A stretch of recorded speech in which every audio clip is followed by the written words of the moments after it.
Puis une nouvelle banque en France, Revolut, qui vient de décrocher sa licence. La société britannique avait déjà 8 millions de clients, devient une banque à part entière. Elle proposera à terme des prêts immobiliers, un livret d'épargne, une concurrence supplémentaire pour les banques traditionnelles. Auréline Fleuron. Pour beaucoup de Français, Revolut, c'est le deuxième compte bancaire, la carte de paiement gratuite qui évite les frais lorsque l'on est à l'étranger. L'objectif désormais, c'est bien sûr de convaincre de plus en plus de clients, mais ce ne sera pas une mince affaire, explique Emmanuel de la Burgade, professeur d'économie à la Paris School of Business. C'est un très gros défi pour un acteur comme ça. D'ailleurs, ils ont choisi la France plutôt que par exemple l'Allemagne, parce qu'en Allemagne, ça serait beaucoup trop difficile de changer la mentalité des Allemands qui sont très attachés à des banques régionales. Mais même en France, le Crédit Agricole, le Crédit Mutuel, ce sont des banques régionales qui ont un réseau de proximité auquel les Français tiennent.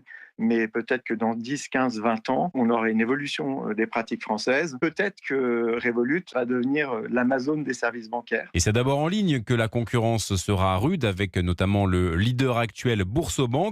Revolut s'est mise en ordre de marche pour gagner en crédibilité. Recrutement de Frédéric Oudéa, ancien patron de la Société Générale. Installation du siège social pour l'Europe de l'Ouest à Paris.